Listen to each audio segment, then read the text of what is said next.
Hello everyone, कैसे हैं आप सभी। उम्मीद करती हूँ कि आप सब बहुत अच्छे होंगे। चलिए आज मैं आपको एक्सेल साइज बेल्ट पहले भी हम सीख चुके हैं, जिसमें हमने आगे बेल्ट डाली थी और पीछे रबड़ डाली थी। आज हम सीखेंगे बोथ साइड इलास्टिक, कि दोनों साइड इलास्टिक जब हम पैंट में डालते हैं तो उसकी कटिंग कैसे होती है। कटिंग ऑलमोस्ट सेम ही होती है, ज़्यादातर सेम ही होती है, लेकिन थोड़ा सा हमें जहाँ पर हम दोनों साइड रबड़ डालते हैं तो 1 इंच मार्जिन ज़्यादा देना पड़ता है। तो ठीक है, इसमें हमारी लेंथ 36 इंच है, राउंड वेस्ट 40 इंच है, राउंड हिप 44 इंच है और राउंड बॉटम 10 इंच है। इसको हम थोड़ा सा नीचे से मोरी है जो उसको चौड़ी रखेंगे और इस पर कुछ डिज़ाइन बनाएंगे। ठीक है, तो चलिए शुरू करते हैं। इसकी कटिंग हमें कैसे करनी है, तो चलिए शुरू करते हैं। इसमें मैं सबसे पहले ऊपर से 2.5 इंच, देखिए 2.5 से 3 इंच ऊपर से मैं छोड़ दूंगी, पहले ही छोड़ देते हैं। इसमें हम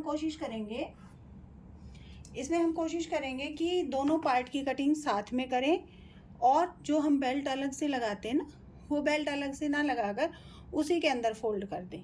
ठीक है, तो इसके लिए हमें सबसे पहले, जैसे 36 इंच की हमारी लंबाई है, तो हम वहाँ पर लेंगे 37 और 2 इंच हम ऊपर से मोड़ देंगे, तो 37 और 2 39 इंच। तो हम यहाँ पर लंबाई लेंगे 39 इंच की।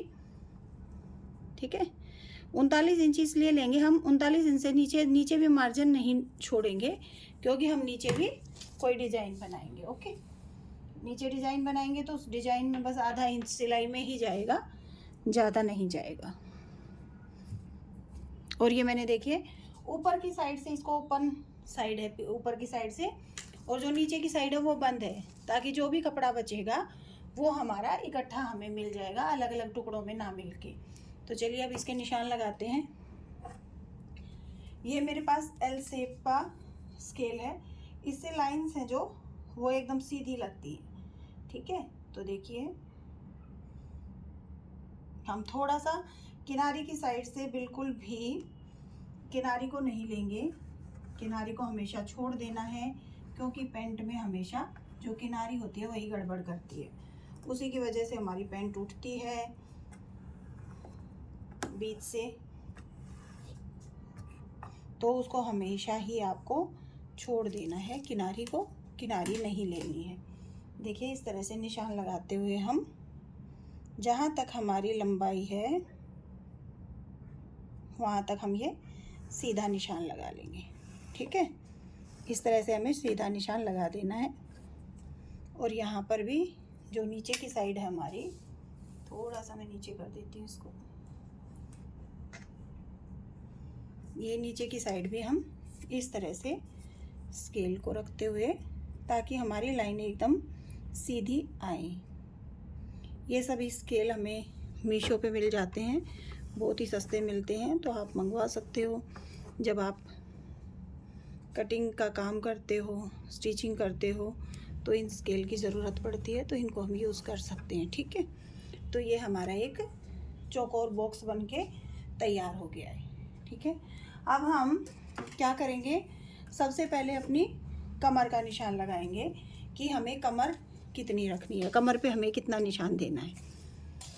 तो इसमें हम क्या करेंगे, जैसे मैंने यहाँ पर 39 इंच लिया है, तो 39 इंच में जो 2 इंच है, जो हम वहाँ पर अलग से बेल्ट लगाते थे ना, वो अलग से बेल्ट नहीं लगाएंगे। यहाँ पर इसी को मोड़ के हम बेल्ट में ऐड कर देंगे, तो हमें अलग से लेने की ज़रूरत नहीं है। लेकिन हमें 2 इंच का निशान पहले लगाना पड़ेगा। ठीक है, पहले हम 2 इंच पे निशान लगा लेते हैं जो हमने बेल्ट के लिए लिया है। तो देखिए हम पहले इस पे 2 इंच पे निशान लगा लिया।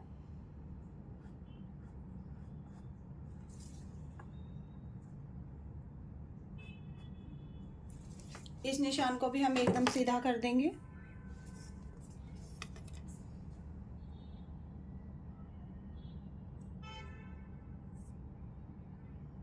ये देखिए स्केल से जब हम निशान लगाएंगे तो हमारे निशान एकदम सीधे ही आएंगे। ये मैंने 2 इंच पे निशान लगा लिया है, जो हम बेल्ट के लिए इस अंदर की साइड ही इसको फोल्ड कर देंगे। ठीक है, अब इसके नीचे से हमें निशान लगाने हैं। अब हमें सारे निशान हैं वो यहाँ से लगाने हैं, वहाँ से नहीं लगाने। वो थोड़ा इजी वे बताया है, आसान हो जाता है हमें जब हम पूरे उसमें रबड़ डालते हैं तो इजी हो जाता है। ठीक है, तो आप देखिए जो हमारी कमर थी, पहले भी मैंने आपको बताया था, कमर थी हमारी, जो राउंड वेस्ट है कमर है वो 40 इंच है। ठीक है, तो 40 को हम 4 से भाग देंगे तो कितना हो गया, 10 इंच। तो देखिए यहाँ पर हम 10 इंच पे पहले निशान लगाएंगे। ये मैंने लगा दिया 10 इंच पे निशान। ठीक है, 10 इंच।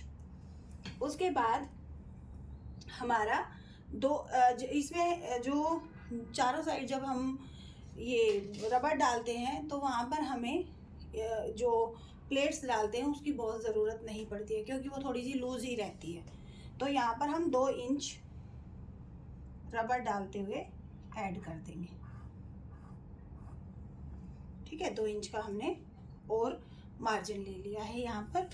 उसके बाद अब हमें अपना हिप का निशान लगाना कि हमें हिप कितनी रखनी है। ठीक है, तो यहाँ पर हम हिप रखेंगे 44 इंच है, 44 इंच है। तो जो हम आसन रखेंगे वो कितना रखेंगे, 44 का। 44 को हम 4 से भाग देंगे। ठीक है, तो 44 को जब हमने 4 से भाग दिया तो हमें मिला 11 इंच।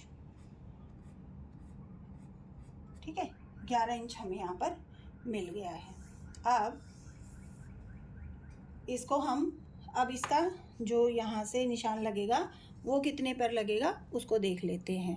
तो जो ये क्रोच एरिया जो हमारा निकलता है वो राउंड हिप को हम 4 से डिवाइड करते हैं, 4 से भाग दे देते हैं। तो जो हमने यहाँ पर दे दिया और हमें 11 इंच यहाँ पर आसन मिल गया। ठीक है, उसके बाद जो ये थाइज़ में यहाँ पे हम जो निशान लगाएंगे वो राउंड हिप को 4 से भाग देंगे तो हमारा 11 इंच हो गया। जो हमारा हिप साइज़ था 44, उसको हमने 11 से भाग दे दिया, तो 4 से भाग दे दिया तो हमें 11 इंच मिल गया। तो 11 इंच पे हम एक निशान लगाएंगे यहाँ पर। ठीक है, उसके बाद 11 इंच में हम कितना ऐड करेंगे, 1 इंच। यहाँ पर हम 1.5 इंच ऐड करेंगे। जब हम रबड़ डालते हैं तो 1.5 या 2 इंच ऐड करते हैं। ठीक है, तो ये हमने 2 इंच यहाँ पर ऐड कर दिया और 2.5 इंच हमारा जो हम क्रोच एरिया निकालते हैं उसका हो गया। बस इन बातों का ध्यान रखना है। तो देखिए यहाँ से हमें कितना मिल गया, ये हो गया हमारा 15.5 इंच। 15.5 इंच पे हम क्रोच एरिया भी हमारा निकल कर तैयार हो जाएगा।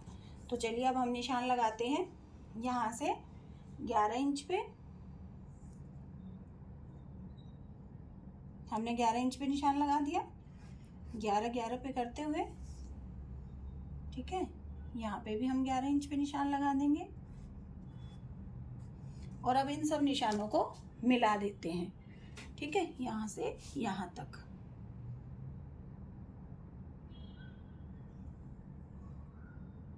ये निशान हमने मिला दिए।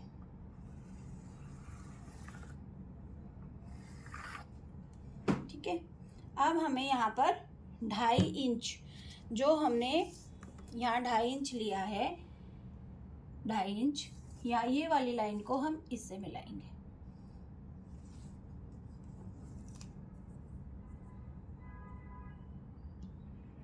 ये थोड़ा सा हमारा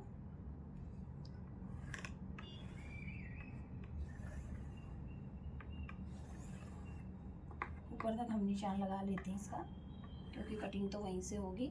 ठीक है, ये हमारा थोड़ा सा देखिए तिरछा आ गया है और हम यहाँ से इसका क्रोच एरिया निकाल देंगे। बहुत ज़्यादा गोलाई देने की ज़रूरत नहीं हो, मैंने पहले भी बताया था। ऐसे हम इसका क्रोच एरिया निकाल देंगे। ठीक है, अब यहाँ से हमें नीचे से अपनी मोरी बनानी है, 10 इंच की तैयार रखनी है। तो मैं यहाँ पर देखिए, यहाँ से जितना मैंने लिया, अब इस बात का भी ध्यान रखना है, यहाँ से हमारा है 15.5 इंच। ठीक है, तो 15.5 का हाफ हो गया 8.25 के करीब आएगा। ठीक है, यहाँ पर एक निशान लगा देंगे।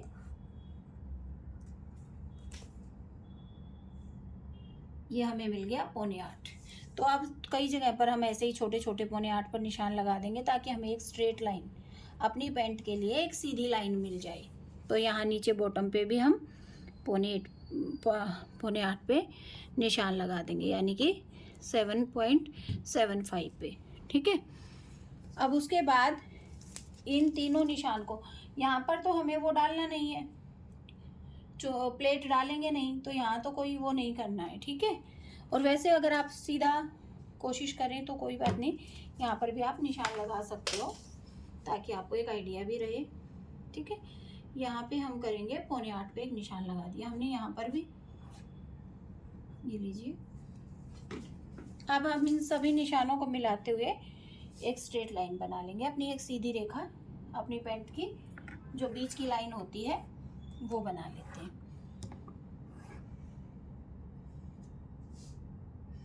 इसमें हम नीचे डिजाइन बनाएंगे तो मैंने नीचे कोई मार्जिन ऐड नहीं किया है, सिर्फ जो स्टिचिंग में आएगा हमारा वही मार्जिन लिया है। ठीक है, अब हम अपना लेग कर्व लेंगे, जो ये वाला स्केल है, और इसे हल्का सा ऊपर से गोलाई देते हुए यहाँ से भी थोड़ा सा हम अपनी हिप को भी वो दे देंगे, वो हल्की सी गोलाई। देखिए इस तरह से। और अब हमने नीचे नहीं निशान लगाया है, नीचे जैसे हमें मोरी रखनी है 10 इंच, तो 5 इंच हम एक साइड लगाएंगे और 5 इंच एक साइड। इसको हम थोड़ा सा हल्की सी खुली रखेंगे, प्लाजो भी नहीं होगा और पैंट भी वैसे स्ट्रेट वाली पैंट नहीं होगी, थोड़ा सा बैगी टाइप में रहेगी। तो अब हम इसको जो निशान है उनको आपस में मिला देंगे। देखिए ये बहुत अच्छे से इस स्केल के साथ बहुत अच्छे से शेप आ जाती है, और इन्हीं पे फिर हम अपनी कटिंग करते हैं। ठीक है, ये हो गया हमारा बाहर की साइड से, और अब हम अंदर की साइड से भी निशान लगा लेते हैं। देखिए स्केल को इस तरह से रखेंगे और ये निशान हम लगा देंगे।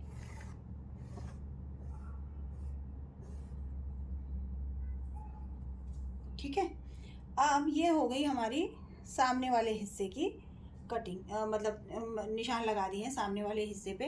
अब हमारा फ्रंट बैक साइड भी साथ में है, तो चलो हम उस पर भी निशान लगा लेते हैं। वो तो बहुत इजी है।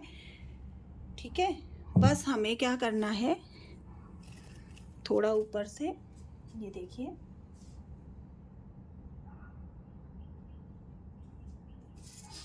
यहाँ से हम 2.5 इंच, ऑलरेडी यहाँ पे मेंशन हो चुका है एक्स्ट्रा मार्जिन, यहाँ से हम ऊपर लेंगे 2.5 इंच। ठीक है, 2.5 इंच हमने ले लिया, और यहाँ से भी 2.5 इंच, जो मतलब एक्सेल साइज होता है उसमें 2.5 इंच लेना ही पड़ता है। अगर आपका साइज एल है, मीडियम है, तो उसमें आपका 2 भी चल जाता है, 2 से भी ज़्यादा वो नहीं, फ़र्क नहीं पड़ता है। ठीक है, तो यहाँ पर हमने ऊपर की साइड लिया, फिर हमें साइड में भी 2.5 इंच लेना है। 2.5 इंच और 2.5 इंच लगाते हुए हम ये निशान लगा लेंगे, और यहाँ पर हम 1.5 इंच लेंगे। बाकी सब जगह पे नीचे की साइड 1.5 इंच रखेंगे, नहीं तो वो बहुत ज़्यादा, अगर आप और थोड़ा सा नहीं बहुत ज़्यादा लूज़ रखना चाहते हो तो वो साइज़ आप अपने अकॉर्डिंग सेट कर सकते हो। ठीक है, पैंट में ज़्यादा इसी की कटिंग का वो रहता है, अदरवाइज़ ऐसा कुछ नहीं है। आप एक बार फार्मूला के अकॉर्डिंग सीख जाएंगे तो ज़्यादा प्रॉब्लम नहीं आएगी। तो देखिए मैंने निशान मिला दिया है। अब मैं आपको एक बार बताती हूँ कि मैंने पहले भी बताई थी आपको ये, कि जो ये यहाँ से हम ये निशान मिलाते हैं और ये वाला निशान मिलाते हैं, तो इसके लिए हम ये जो थोड़ा सा कर्व वाला स्केल होता है इसी को ही यूज़ कर सकते हैं। ठीक है, तो हमारा जो यहाँ पर मार्जिन इकट्ठा होता है ना बहुत ज़्यादा, देखो हम स्ट्रेट लेंगे तो ये यहाँ पे इकट्ठा हो जाएगा, अब ये इकट्ठा नहीं होगा। देखो इस तरह से हमें जो पैंट होती है या सलवार होती है, अफगानी सलवार होती है, उसमें हमें ऊंचाई कहाँ से चाहिए, यहीं से चाहिए होती है। तो यहाँ पे एक्स्ट्रा मार्जिन इकट्ठा हो जाता है, इसलिए हम ये कर्व स्केल का यूज़ कर सकते हैं। ठीक है, तो हम यहाँ तक इसको मिला लेंगे। सॉरी, 1 मिनट, यहाँ तक मिलाना है हमें ना। ये देखिए, जब सेट हो जाए आपका तो वहीं से मिलाना है।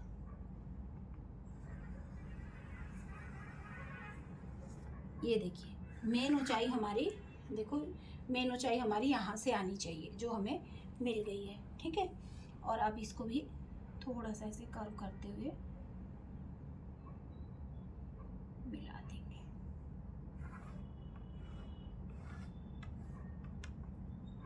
ठीक है, अब इसकी भी हम हल्के से गोलाई दे देंगे, बहुत ज़्यादा गोलाई देने की ज़रूरत नहीं है।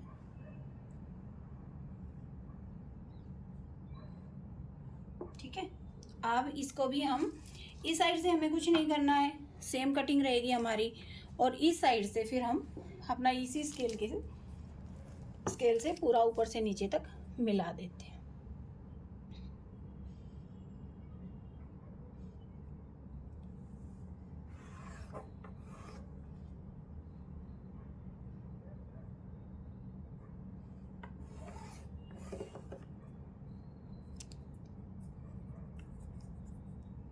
थोड़ा सा में ज़्यादा हो गया है, 1 सेकेंड। ये देखिए निशान के ऊपर से हम निशान लगाते हुए और इसको मिला देंगे। ठीक है, इस तरह से हमें आगे और पीछे के हिस्से की हम कटिंग कर सकते हैं एक साथ, लेकिन हमें इन बातों का ध्यान रखना है कि कहीं ऐसा ना हो कि हम कटिंग करते हुए भूल ही जाएं कि हम कौन से हिस्से की कटिंग कर रहे हैं। अब हमें क्या करना है, सबसे पहले जो बैक पार्ट है उसकी कटिंग करनी है। तो देखिए अब हम कटिंग करना शुरू करते हैं।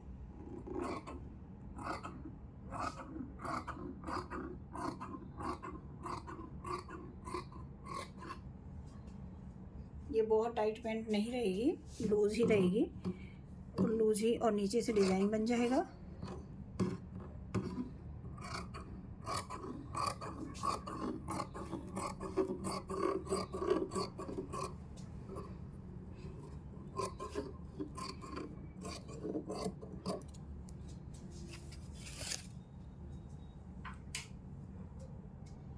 ये देखिए, अब हम इधर से एक साथ कटिंग कर लेते हैं। वो आपका कपड़े पे भी डिपेंड करता है, कपड़े के अनुसार भी आपको पैंट मतलब क्या बनाना है, इसका सलवार बनानी है, पैंट बनानी है, या हमें अफ़गानी सलवार बनानी है, तो किस तरह का कपड़ा हमें उसके लिए चाहिए, कैसा कपड़ा है और उसका हमें क्या बनाना है, उस बात का भी ध्यान रखना है। ठीक है, वैसे हम जो सेंटून की पैंट बनाते हैं, पैंट बनाएंगे अगर सेंटून के कपड़े से, तो उसमें अगर हम लाइनिंग लगाएंगे तो ज़्यादा बेटर है, उससे उसकी अच्छी शेप आती है। ठीक है, बगैर लाइनिंग के ना बनाएं। और ये जैसे कपड़ा सेंटून ही है, लेकिन मैंने इसमें लाइनिंग नहीं लगाई है, क्योंकि मैंने इसको थोड़ा सा लूज़ रखा है। तो इस तरह से हम अपनी पैंट की कटिंग कर देंगे। इसको थोड़ा सा सेट कर लेते हैं।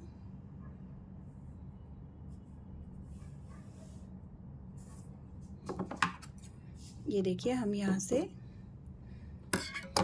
1 सेकेंड, पहले हम अपना बैक हिस्से की ही कटिंग करेंगे।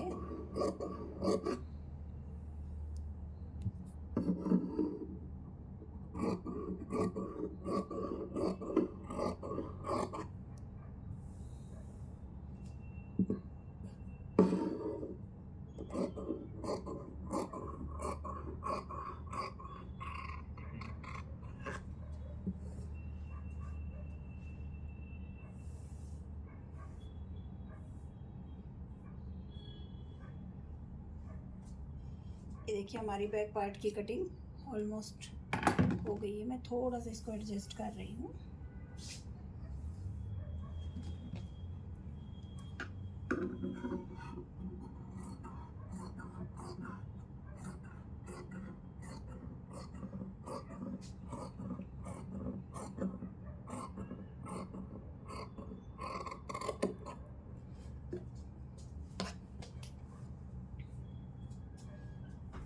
ये देखिए हमारी बैक पार्ट की कटिंग तैयार हो गई है। अब हम बैक पार्ट को हटा देंगे और फ्रंट पार्ट की कटिंग कर लेंगे। या जहाँ पर भी है दो नीचे हिस्से छोड़ दीजिए, लेकिन ध्यान से, ठीक है। 2 हिस्से नीचे छोड़ के और हम उसकी कटिंग कर लेते हैं। ये देखिए 1 और 2।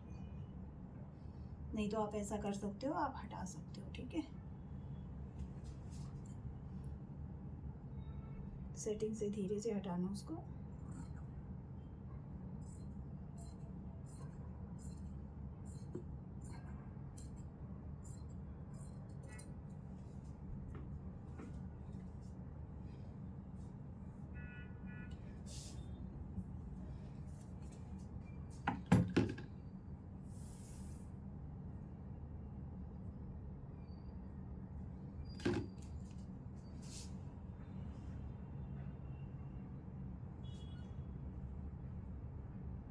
जहाँ पर हमने निशान लगाया है वहीं से हम कटिंग कर देंगे।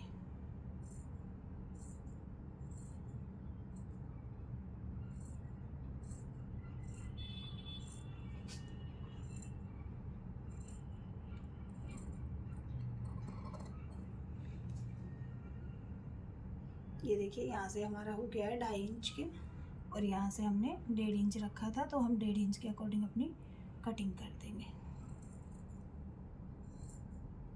ये थोड़ा स्पेस का इशू है, आप अच्छे से ज़मीन पर बिछा कर भी कर सकते हो, ठीक है।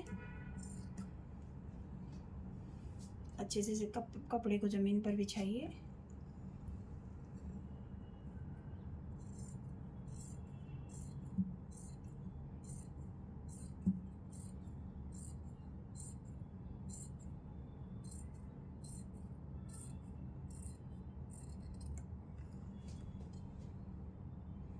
ये देखिए हमारी दोनों पार्ट की कटिंग कट गई है, कट हो गई है दोनों पार्ट।